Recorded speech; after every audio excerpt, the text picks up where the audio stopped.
जुग जुग जिया सोया भवनवा के भाग जागल हो।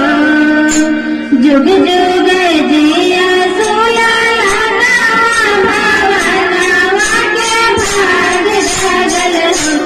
ललना लाल होई है फुलवा के दीपक मनवा में आस लागल हो। ललना लाल होई है फुलवा के दीपक मनवा में आस लागल हो। आजू के दिनवा सुहावना नदिया लोहावना हो।